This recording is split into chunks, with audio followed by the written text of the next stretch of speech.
One goal that every or most NBA players share is winning an NBA championship, making it through the regular season into the playoffs, and then winning the NBA Finals and getting to celebrate with all their teammates and coaches for all their hard work finally paying off, and then getting to spend the off-season calling themselves a champion. But no matter how good a player is, only one team wins the championship every year, which means there's a lot of players that never got to experience this and win a ring of their own. And we're about to mention 3 and take a closer look at 10 of them. But first, shout out to the top 3 that didn't make it to ring status as well, but we will start the countdown at 10. Reggie Miller and Pistol Pete and Chris Webber were some of the best but never quite made it to their goal. Now onto the rest of the list. At number 10 it's George Gervin as one of the NBA's all-time great scorers in the 70s. He led the league in scoring 4 times in 5 years, with him averaging over 33 points a game in his best season, and he finished his NBA career off averaging 26 points, 4 rebounds and 2 assists a game.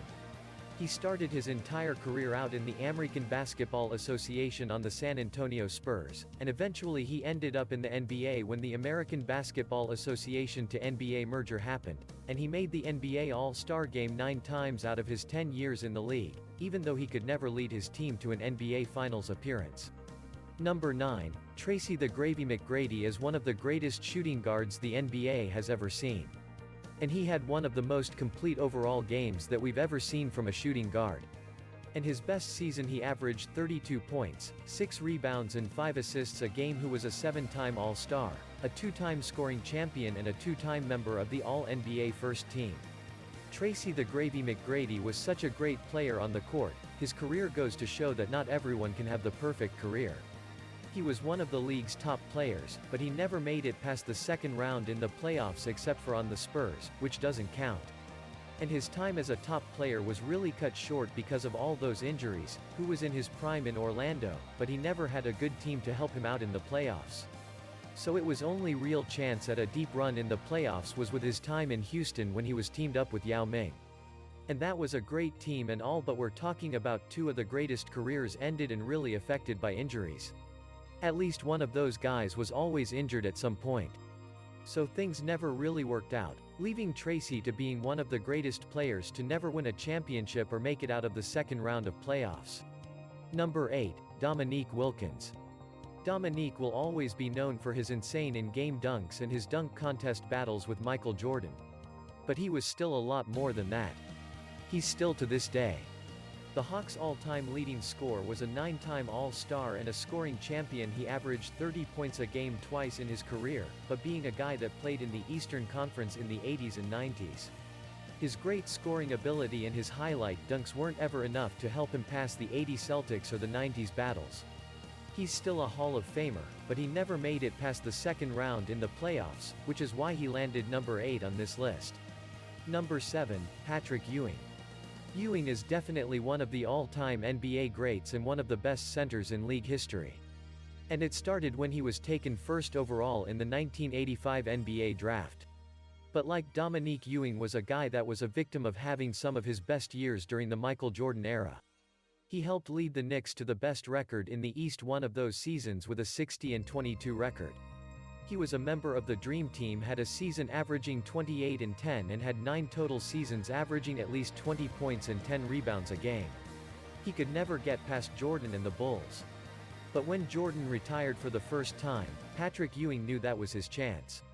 And it definitely was because he had finally led the Knicks to the finals that season. But it wasn't an easy path. In the second round, the Knicks beat the Bulls without Michael Jordan in 7 games. And then it took them 7 games to beat Reggie Miller and the Pacers in the Eastern Conference Finals. So by the time they got to the finals, they're pretty much exhausted, but they had to keep going because they had to play a team in the Rockets. And then when that series went to 7 games to the Rockets ended up winning, but like I said, that was Patrick Ewing and the Knicks' best chance of winning a championship, but they just couldn't get it done. But his career as a whole is definitely what earned him a spot on this list. Number 6, Chris Paul, and we'll throw James Harden in with this one. Because at this point in their careers, if they're winning a championship, it's probably going to be together. As I'm recording this video, they still had a chance to win a ring 2 seasons ago and still belong on this list to this day. So as we can see for now, we're gonna mainly focus on Mr. Chris Paul since he's had the longer career as a star player so far. For a long time, he was definitely the best point guard in the league. Throughout his career has been a 9-time All-Star, a 4-time member of the NBA First Squad, a 7-time partner of the All-Defensive Squad, for the 4th time was a assist leader, and his 6 repeats as a leader in steals, and his best season personally came in 2009 when he averaged 23 points, almost 3 steals and 11 assists a game.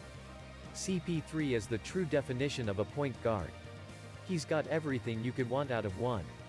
He's a team leader. He's a great shooter, great at the pick-and-roll game. He can score inside mid-range, or shoot the 3 in similar to Steph Curry. And he's shown that he can be a ball-dominant player or play off the ball. So he's really a complete point guard. And as for Harden, he slowly developed into one of the league's best players, and he's growing into an all-time great scorer. He's in his prime right now and has won a couple MVPs in the NBA. He's still got a lot of years left to go, but if he never wins a championship, he'll definitely have his own spot on this list in the future. Number 5, Steve Nash. Nash does have a championship as a member of the front office Warriors team in 2017. But for this video, we're gonna base it off of his playing career. So Steve Nash is one of the NBA's all-time great true traditional point guards. He had pretty much everything you'd want out of a point guard.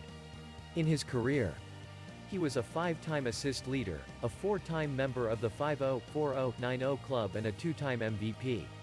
His only real weakness was his defense at times.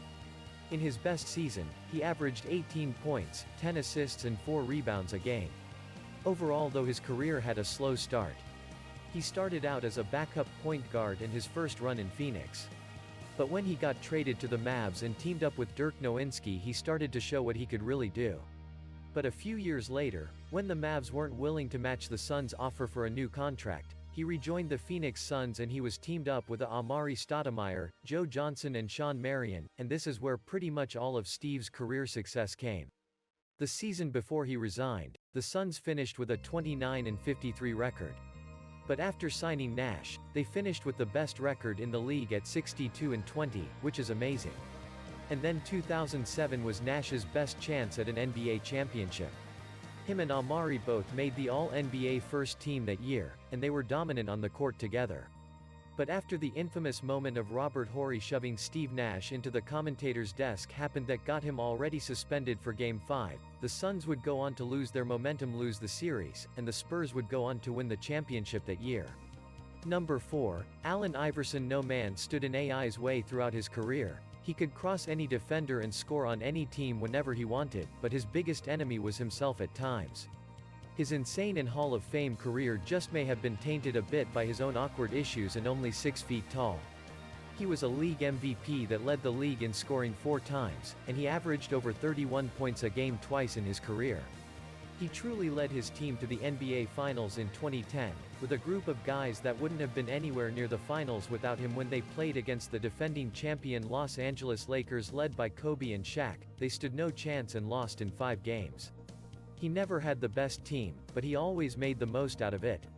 For the next 12 years after making the finals, Iverson spent his time putting up great numbers, but never being able to get along with his coaches or get the teammates that he needed.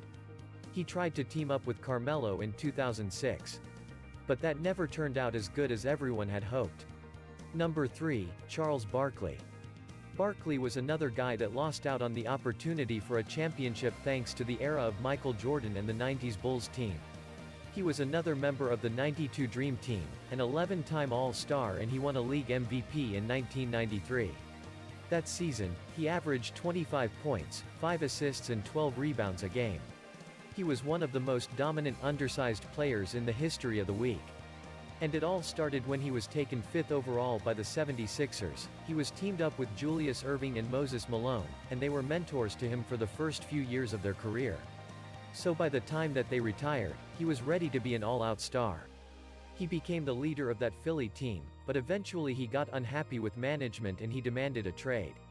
So he was traded to the Phoenix Suns. And then his first season was when he won the MVP and made it to his first and only finals appearance. Here was 27 points, 13 rebounds and 5 assists the game throughout the finals, but he still lost to the Bulls in 6 games.